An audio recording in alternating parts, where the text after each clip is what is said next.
అపూర్వ గారు రండి రండి, అందరూ ఒకేసారి రండి. అందరితో కలిసి ఒకేసారి మాట్లాడినట్టుంటది.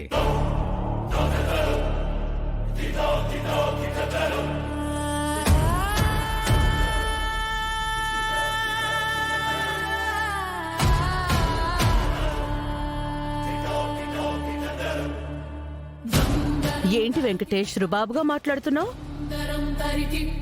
మీరు ఎక్కడికొచ్చారు, ఏ ఇంట్లో నిలబడ్డారో, ఎవరితో మాట్లాడుతున్నారో ఏమైనా అర్థమవుతుందా? అర్థమవుతుందా అపూర్వ గారు? మీరు పెద్ద మనుషులు, కానీ మమ్మల్ని బెదిరించడం పద్ధతిగా లేదు.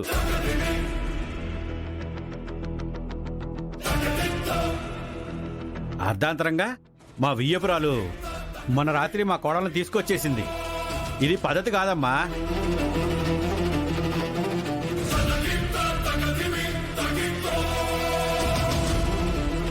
పెళ్లి చేసి అత్తారింటికి పంపించిన తర్వాత ఇక మన పిల్ల కాదమ్మా, వాళ్ళ పిల్ల అని మా వియ్యపురాలు మీరాకి మీరు నచ్చజెప్పి ఇందుని తిరిగి మా ఇంటికి పంపించాలి. అది పెద్దరికం అంటే.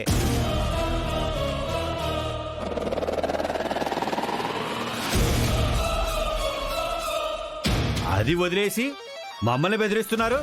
వెంకటేష్, నేనేమి నిన్ను బెదిరించలేదు. నా బావ ముందు ఎవరైనా నోరు పెద్దది చేసి మాట్లాడితే నాకు కోపం వస్తుంది. ఆ కోపంలోనే కాస్త తగ్గి మాట్లాడమని చెప్పాను. సరే, ఇప్పుడేంటి? ఇందుని మీ ఇంటికి పంపించాలంతే కదా?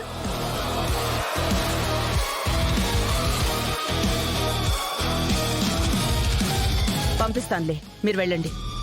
మా కోడల్ని తీసుకెళ్లడానికి వచ్చామండి. ఎప్పుడో మీరు పంపిస్తామంటే తలూపి వెళ్ళిపోవడానికి రాలేదు. ఏదో సర్ది చెప్పి మిమ్మల్ని పంపించడానికి వదినలా చెప్పింది. ఇందు తల్లిగా నేను చెప్తాను వినండి. నేను నా కూతుర్ని మీ ఇంటికి పంపించట్లేదు.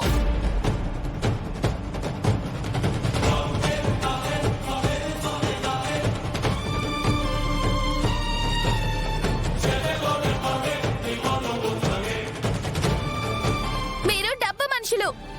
పాపిస్తే డబ్బు కోసం నా ఇందుని బాధ పెట్టిన వాళ్ళు. కన్నీళ్లు పెట్టిన ఆ ఇంట్లో ఇక నా కూతురు అడుగు పెట్టదు. మీరా, నువ్వు గతం గురించి మాట్లాడుతున్నావు. ఇప్పుడు సంగతి మర్చిపోయావా? ఇందును వాళ్ళంతా బాగా చూసుకున్నారో నీకు తెలీదా? మీరు ఆగండి, మీరు బయలుదేరండి. ఇది మరీ బాగుందమ్మా.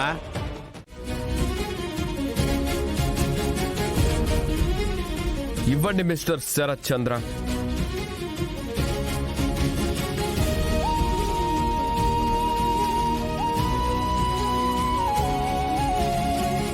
చూడండి మిస్టర్ శరత్ చంద్ర, మీరే స్వయంగా మా ఇంటికి వచ్చి మీ కూతుర్ని పెళ్లి చేసుకున్న అల్లుండని ఒప్పుకున్నారు. ఇది నా చెల్లికి నేనిచ్చిన డబ్బుగా తీసుకోవడం లేదు. నేను అలాంటి మనిషిని కాకపోయినా మీరు మీ కూతురికి ఇస్తున్న కట్నంగా తీసుకుంటున్నాను.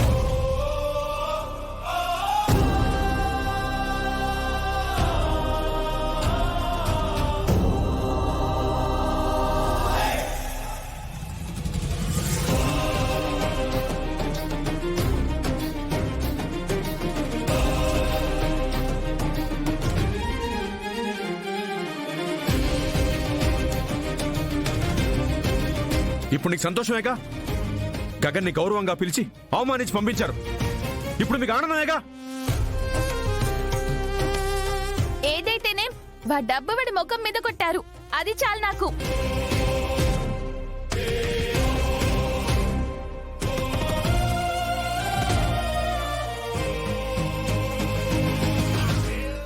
చెప్తా బిందు,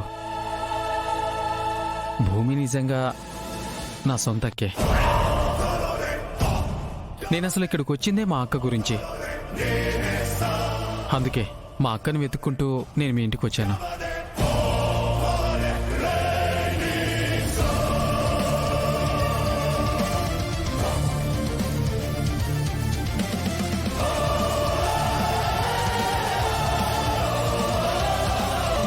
మీరిన్ని రోజులు ఈ విషయాన్ని ఎందుకు చెప్పలేదు? కొన్ని కారణాల వల్ల నిజాన్ని దాచాల్సి వచ్చింది. ఎవరికీ చెప్పొద్దని మా అక్క మరీ మరీ చెప్పింది. ప్రేమికుల మధ్య ప్రేమ ఉండాలి తప్ప రహస్యాలు ఉండకూడదు కదా. అందుకే నువ్వు అడిగిన వెంటనే ఈ నిజాన్ని చెప్పేశాను. నీకు తప్ప ఈ నిజాన్ని ఎవరికీ చెప్పలేదు, చెప్పను కూడా. నువ్వు చెప్పకు. ప్రేమని దాచకూడదు, చెప్పాలి. ప్రేమికుడు చెప్పిన రహస్యాన్ని దాచాలి, చెప్పకూడదు. అయినా నువ్వు భూమికి సొంత తమ్ముడువైతే నాకు బావవు కదా. సో రేపు మన పెళ్లికి ఎలాంటి ప్రాబ్లమ్స్ రావు. వస్తాయి, ప్రాబ్లమ్సే వస్తాయి. మా అక్క గగన్ బావని చేసుకుంటేనే ఎంత గొడవైందో చూసావు కదా. అలాంటిది మన పెళ్లికి ఎలా ఒప్పుకుంటారు? గగన్ బావ ఇందు పెళ్లికి డబ్బులిస్తే అది మీరా పిన్నికి తెలిసి ఇందుని ఇంటికి తీసుకొచ్చింది. అలాంటిది నిన్ను నాకిచ్చి పెళ్లి చేయనిస్తారా? నువ్వు చెప్పేది వింటుంటే నాకు భయమేస్తుంది శివ. ప్రాణంగా ప్రేమించుకున్నా, దూరమయ్యి బ్రతకగలమా, విడిపోయి మర్చిపోగలమా? అందుకే మన ప్రేమ విషయాన్ని భూమి అక్కకు చెప్తాను. తనే ఈ సమస్యకి పరిష్కారం చూపిస్తుంది. మన ప్రేమను గెలిపించి పెళ్లి చేస్తుంది. ఒకవేళ ఒప్పుకోకపోతే, వద్దు అని చెప్తే అప్పుడు మర్చిపోతావా నన్ను? నిన్ను మరవటం అంటే నేను చచ్చిపోవటమే. శివ, అయినా ప్రేమ పెళ్లి చేసుకుంది మా అక్క. ప్రేమ విలువ తెలుసు. మనల్ని ఖచ్చితంగా అక్కే కలుపుతుంది.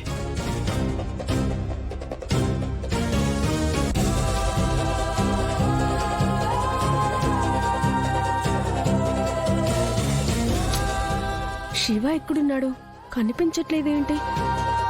కాలేజ్కి వచ్చాడు కదా.